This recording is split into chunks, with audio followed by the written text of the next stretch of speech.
નમસ્કાર. હું આરતી અને હું હરિતા હાજર છીએ આપની પારિવારિક શ્રેણી સાથે, જેનું નામ આરતીબેન. હવે આજે આપણે પ્રેક્ષકોનું સ્વાગત કરીએ એ પહેલા જુઓ, આ પ્રેક્ષકો તૈયાર છે આપણને વધાવવા. परम कल्याणी कल्याणी परम कल्याणी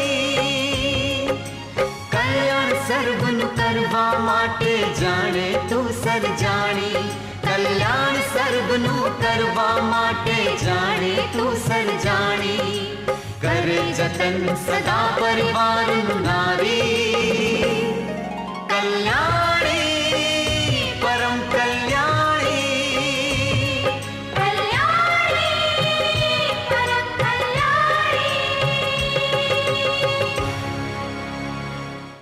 આરતીબેન, જેમ જેમ દિવસો પસાર થઈ રહ્યા છે તેમ તેમ કલ્યાણી આપ સૌના દિલમાં ઘર કરી રહી છે. કલ્યાણી દિલમાં ઘર કેમ ન કરે? સમસ્યા સાથે સમાધાન, એ જ તો આશય છે કલ્યાણીનો. અને દરેક અંકમાં સમસ્યાની ચર્ચા થાય છે અને સાથે મળીને સમાધાન પણ શોધીએ છીએ. પણ આજની સમસ્યા થોડીક ગંભીર છે. તો પણ હરિતા, સમાધાન તો શોધવું જ રહ્યું, અને એ પણ સાથે મળીને.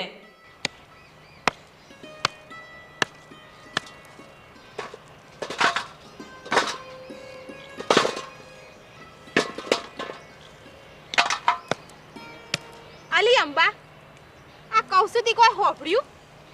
હું થયું લી? અલી તુંય બળ્યું હું? આ તું તો ગોમવાર છે કે ગોમની બાર એ છામ જાતું નહીં બળ્યું? એ મય મોણ નાખ્યા વિના વિના સીધી સીધી વાત કરને હું થયું? આ કંકુની સોળી પોરતો પૈણાઈ હતી અને ઓર તો આનું એ કરવાનું તું. પૈણાઈ તો ઘેર તો મોકલવીશ પડે ને બહુ. એમાં કઈ નહીં વાત થઈ. અલી વાત હોભળવા જેવી છે. આ હોભળ્યું છે કે એની છોરી ટાઈમમાં નહીં થતી, માસિક નહીં આવતું ઈને. હે, હું વાત કરેસ? અલી આ સોડીઓ તો હાપનો ભારો કહેવાય બુન. જ્યાં લગન ઈના ઘેર ન જાય ને ત્યાં લગન આપણા જીવને ધરપત નહીં હો બુન. અલી તારી વાત સાચી છે અંબા, પણ આ કંકુની સોળીને તો શરૂઆતથી જ બિચારીને માસિક હરખું નહોતું આવતું અને ઈમોય બળી સોળીની જાત. વાત બાર થાય છે એવી રીતે. હા હો બુન, આમે એની સોડી મોટી તો છે જ. આ મારી સોડીથી 2 વર્ષ મોટી. પણ અલી આ કોક નવું હોભળવા મળ્યું છે મને તો ગમમાં. હું કાંઈનો હાહરિયો ઈને તેડી નહીં જવાનો. કિસ કા મોદી બહુને અમે શું કરશું? અરર, સારી કંકુ અને એની સોડીનું શું થસ? આ કંકુ બાપડી છેલ્લા 6 મહિનાથી છે ને એની દવા કરાવતી હતી તો એ બળી કોઈ ફેર ના પડી. કે આ 13-14 વર્ષની સોડી થાય હે? તઈ આમ તો માસી અલી આવતી માડી. થઈ જાય. પણ આની સોડી તો આવડી મોટી થઈ ગઈ. માડી, હું થયું સોડી? મારાથી કામ નહીં થતું, બહુ પેટમાં દુખે છે. જો બેટા, આ અડધો દાડો થઈ ગયો હે અને અડધો બાકી છે બેટા. તો અડધું કામ પતાવી દે ને. જો નહીં પતાવીએ ને બેટા તો આપણને મજૂરી નહીં મળે. હેણ બેટા. અલી તુંય હો માં દીકરી બે મોય ઘૂસપૂસ કરો છો, મને તો જરા કયો. અલી કંઈ નહીં, આ તો માસિક આવ્યું છે ને એટલે થોડું પેટમાં તો દુઃખ જ ને બૂન. અને આમેય બૂન આપણે તો સ્ત્રીની જાત છે હે, થોડુંક તો પછી એને ટેવાવું પડે ને. વાત તારી સાચી છે હો. અલી આપણો રે મજૂર મોણ હે, આ દાડી નહીં કરીએ, મજૂરી નહીં કરીએ અને આમ દર મહિને આરામ કરશું તો પછી થઈ પડ્યું બોન. આરતીબેન, ગામ હોય કે શહેર, ભણેલા હોય કે અભણ, પણ દરેક મા બાપના મોઢે એક જ વાત. કઈ વાત હરિતા? અને આટલો ગુસ્સો કેમ? અરે એ જ કે દીકરીને ઘરમાં થોડી રાખવાની છે, સામે ઘરે મોકલવાની છે. ચાલ હવે શાંત થા. સામે ઘરે મોકલવાની છે એ વાત તો સાચી જ છે ને. હા, પણ કહેવાની રીત ખોટી છે. પણ આરતીબેન, ઉંમર થતાં દીકરીના લગ્ન તો કરવાના જ છે, પણ નાનપણથી જ લગ્નના નામનો ભય કેમ? હરિતા, આની પાછળ છે કેટલીક જટિલ સામાજિક માન્યતાઓ અને માનસિક વલણો. અને સામાજિક સમસ્યાઓની સીધી અસર દીકરીઓના ઉછેર પર થતી હોય છે. પણ નાની ઉંમરે શરૂઆતમાં માસિક ઓછું આવવું, અનિયમિત આવવું અથવા બંધ થઈ જવું, તેના કારણો તો શોધવા જ રહ્યા. એકલા કારણો જ શું કામ, ઈલાજ પણ એટલો જ મહત્વનો છે.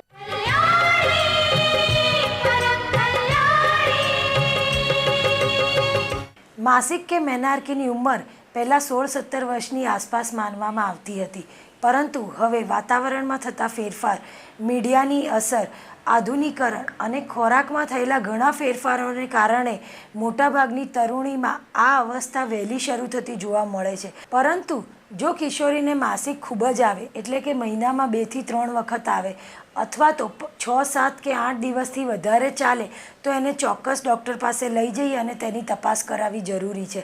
આ ફક્ત અંતઃસ્રાવને લીધે છે કે તેના લોહીમાં કોઈ પ્રકારની ખામી છે કે તેના લોહીમાં એનિમિયા એટલે કે લોહીના ટકા ઓછા છે, એ બધા પણ કારણ છે કે નહીં તે જાણી લેવું ખૂબ જ જરૂરી છે. તરુણાવસ્થાના પ્રથમ તબક્કામાં અંતઃસ્રાવનું પ્રમાણ વધઘટ હોવાથી માસિક દર મહિનાને બદલે 2 મહિને કે 3 મહિને પણ આવી શકે છે અને વધતા અને ઓછા પ્રમાણમાં આવી શકે છે. જેથી કરીને મારી કોઈ સહેલીને માસિક 5 દિવસ આવે છે અને મને કેમ 1 દિવસ આવે છે, કે મારી સહેલીને માસિક મહિને આવે છે તો મને કેમ નિયમિત નથી આવતું, તે ચિંતા કરવાની જરૂર નથી. દરેક માતાએ આ ખૂબ જ સમજી લેવાની જરૂર છે કે શરૂઆતના 3-4 વર્ષ સુધી માસિકની અનિયમિતતા સામાન્ય જ ગણી શકાય. એના માટે તમારે પણ ગભરાવાની જરૂર નથી અને નાની બાળકીઓને કારણ વગર કોઈ ડૉક્ટર પાસે પણ લઈ જવાની જરૂર નથી. આરતીબેન, જો શરીરનો પૂરતો વિકાસ ન થાય તો માસિક ઓછું આવવું, અનિયમિત આવવું અથવા તો બંધ થઈ જવું તે સમજી શકાય તેવી વાત છે, નહીં? અને એટલે જ હરિતા, પૂરતો પોષણયુક્ત આહાર અને માનસિક વિકાસ માટેની જરૂરી કસરતો, આ બધા વિશે વાત કરશે આપણા નિષ્ણાત. મિત્રો, આજે આપણે વાત કરીશું યુવતીઓ અને આહાર વિશે. જિંદગીના 2 તબક્કામાં વિકાસ અને વૃદ્ધિ સૌથી વધારે ઝડપી થતા હોય છે. એક તો છે બાળપણમાં 1 થી 3 વર્ષની ઉંમર વચ્ચે, અને બીજું છે મેનાર્કી વખતે, એટલા માટે કે જ્યારે પણ કોઈ પણ છોકરી યુવતી બને છે તે સમયે, કારણ કે તે સમયે તેના શરીરની વૃદ્ધિ ઝડપી થાય છે, તેની ઊંચાઈ વધે છે, વજન વધે છે અને સાથે સાથે તેના મગજનો વિકાસ પણ ઝડપી થાય છે. તો આ સમયે જો સમતોલ અને સારો આહાર લેવામાં આવે તો હાઇટ સારી થાય છે અને વૃદ્ધિ પણ સરસ રહી શકે છે. શું તમને સુડોળ, સારા વળાંકવાળું શરીર, ચમકતી ચામડી, ચમકતી આંખો અને સુંદર ચહેરો જોઈએ છે? 80% સુંદરતા શરીરના અંદરના સ્વાસ્થ્ય ઉપર આધારિત છે. પછી તે સારા વાળ હોય, સ્વસ્થ ચામડી હોય કે સ્વચ્છ આંખો હોય, આ બધી જ વસ્તુનો આધાર આપણે શું ખાઈએ છીએ અને કેવી રીતે જીવન જીવીએ છીએ તેના ઉપર આધાર વધારે રાખે છે. તો એના માટે ખાસ શું ખાવું જોઈએ તે આપણે સમજીએ. તો પ્રોટીન વધારે જોઈએ, કારણ કે પ્રોટીનમાંથી જ શરીરના કોષો બને છે. એ શેમાંથી મળે? તો દૂધ તો ચોક્કસ પીવું જ જોઈએ, કારણ કે દૂધમાંથી પ્રોટીનની સાથે સાથે તમને કેલ્શિયમ પણ મળે છે અને બીજા પોષક તત્વો પણ મળે છે. સાથે કઠોળ અને દાળ વધારે ખાવા જોઈએ. પછી તમે કોઈ પણ રૂપમાં ખાઈ શકો છો. તમારે જ્યારે દાળ કઠોળ વધારે ખાવાના હો તો સાંભારના રૂપમાં ખાઈ શકો છો, દાળના રૂપમાં ખાઈ શકો છો, ફણગાવેલા કઠોળના રૂપમાં ખાઈ શકો છો. પણ દિવસમાં 2 થી 3 વાટકી કઠોળ ચોક્કસ જ લેજો.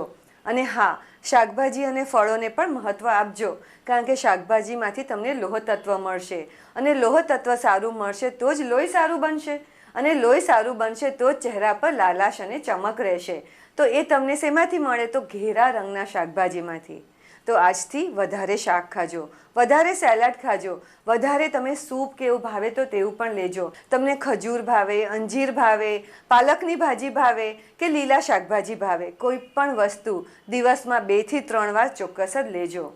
પણ ઘણી બધી છોકરીઓ અને યુવતીઓ ફળો ઉપર ઉદાસીનતા દાખવે છે. ફળ પડ્યા હોય ઘરમાં પણ ખાવાની ઈચ્છા ન થાય, પણ વધારે પડતું જંક ફૂડ હોય, પાણીપુરી, ભેળપુરી, પછી શહેરોમાં પીઝા મળે તો તે, આ બધી વસ્તુ પર તમે વધારે આકર્ષિત થાવ છો.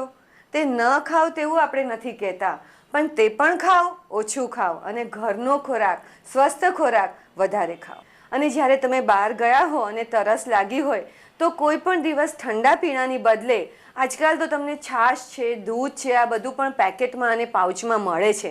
જો તેનો તમે પસંદગી વધારે કરો તો સ્વાસ્થ્ય માટે વધારે સારું બનશે. આવી જ રીતે નારિયેળ પાણી, લીંબુ પાણી વગેરે પણ મળે છે. અને જ્યારે નાસ્તો પણ બહારથી લેવાના હો તો કાયમ તળેલો નાસ્તો લેવાની બદલે કોઈવાર બાફેલો, શેકેલો, જેવી રીતે ઈડલી છે, પૌવા છે, આવી વસ્તુની પણ પસંદગી ચોક્કસ જ કરજો.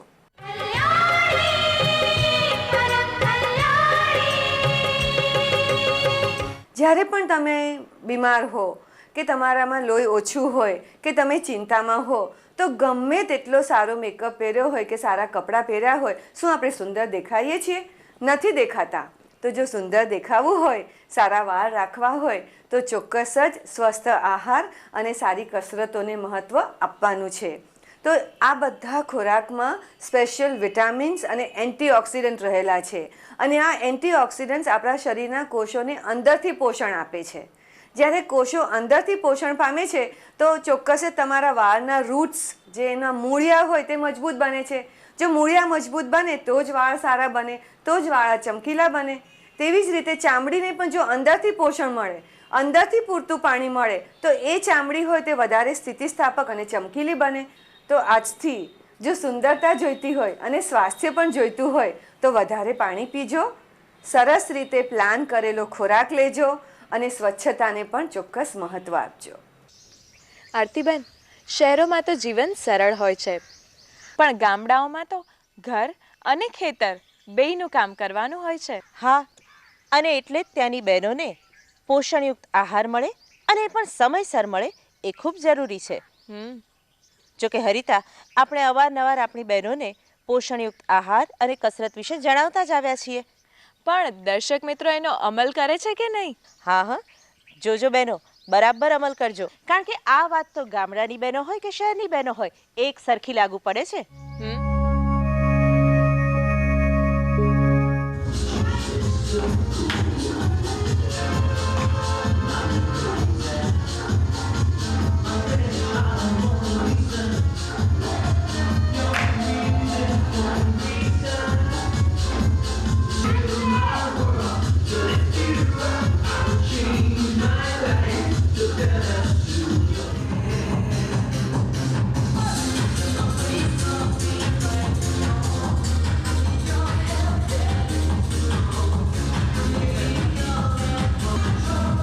સુંદરતા, સ્વાસ્થ્ય અને ખોરાક વિશે તો તમે સમજ્યા, પણ સુંદરતા, સ્વાસ્થ્ય અને કસરતોને પણ ખૂબ જ કનેક્શન છે. જો તમારે સુંદર દેખાવું હોય, સારી ઊંચાઈ રાખવી હોય અને સારી રીતે લોહીનું પરિભ્રમણ શરીરમાં કરવું હોય તો કસરતોનો કોઈ પર્યાય નથી. પણ આરતીબેન, શહેરોમાં પણ સમસ્યા તો છે જ. એનું સ્વરૂપ થોડું જુદું છે. એટલે તું શું કહેવા માંગે છે? હું કશું નથી કહેવા માંગતી. આ તો સાથે મળીને જોવાની અને વિચારવાની વાત છે. મમ્મી મમ્મી આવી ગઈ બેટા? મમ્મી, મને બહુ ભૂખ લાગી છે. શું બનાવ્યું છે? ના જોયો તો મોટી મમ્મી વાળી. તને કહું ને, તારા હાથ ચોખ્ખા નથી, તારે ક્યાંય આગુ પાછું થવાનું નથી, ઘરમાં ક્યાંય હરવા ફરવાનું નહીં, એક બાજુ પર બેસી રહેવાનું અને રસોડામાં તો ખાસ નહીં જવાનું. પણ દાદી, મને થયું છે શું? તને કહું તો ખરું કે તારા હાથ ચોખ્ખા નથી. પણ મારા હાથ તો ચોખ્ખા. આગીને કહું છું, આગીને પીસા. સલ્લા આને કઈ સમજાય ને? બેટા, શું કામ બાને હેરાન કરે છે? પણ મમ્મી, હું ક્યાં બાને હેરાન કરું છું? ક્યારના જોડે મને કહે છે કે તું મને અડીશ નહીં, તારા હાથ નથી ચોખ્ખા.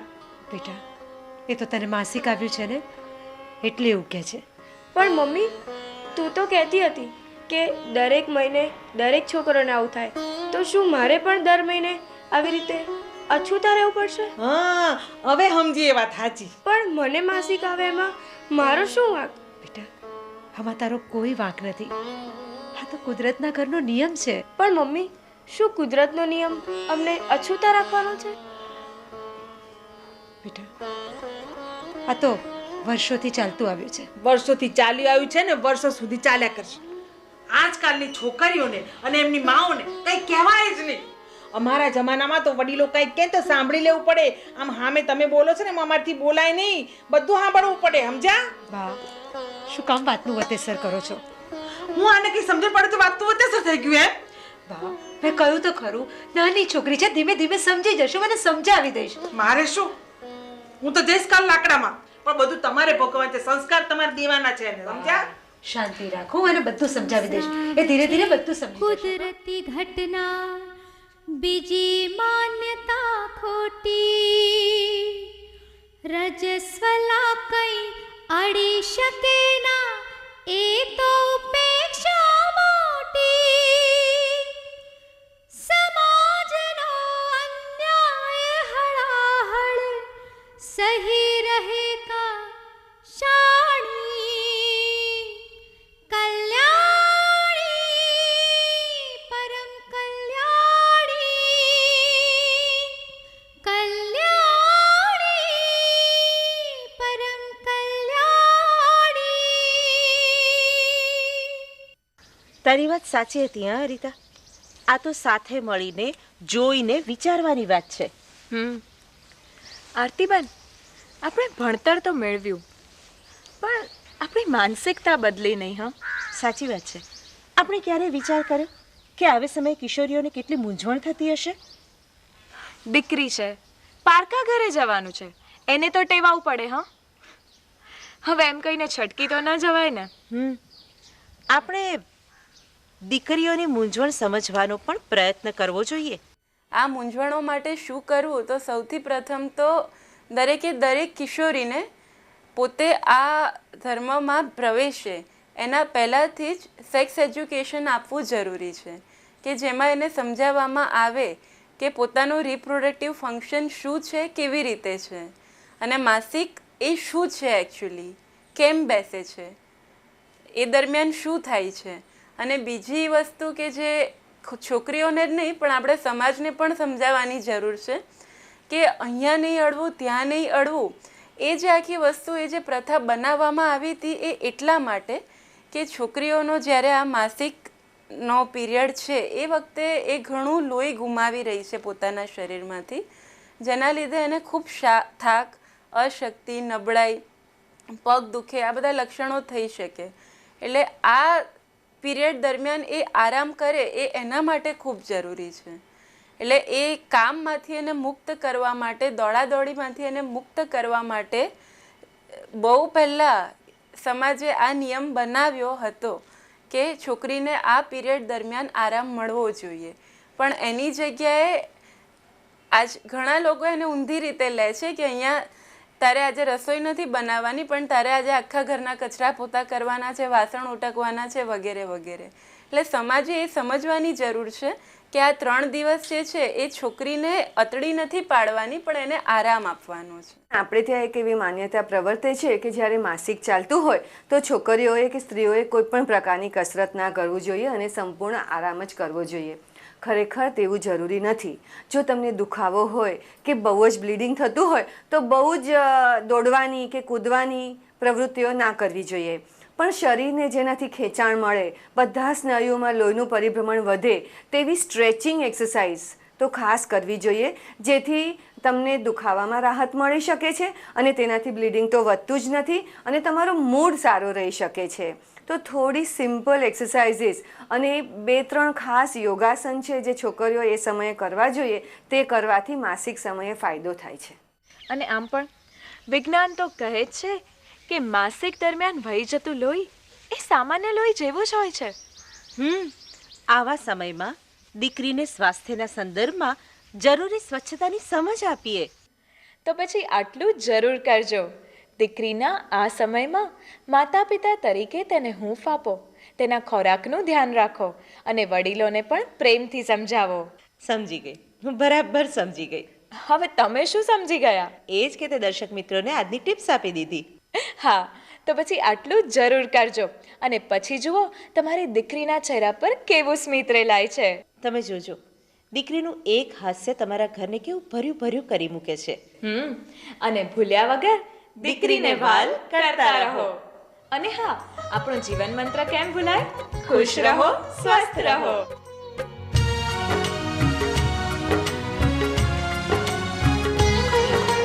ઋતુસ્રાવ છે કુદરતી ઘટના, બીજી માનતા ખોટી.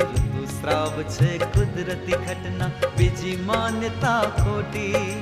રજસ્વલા કઈ અડી શકે ના, એ તો ઉપેક્ષા મોટી. રજસ્વલા કઈ અડી શકે ના, એ તો ઉપેક્ષા મોટી. સમાજનો અન્યાય હળાહળ સહી રહે કા જાણે કલ્યાણ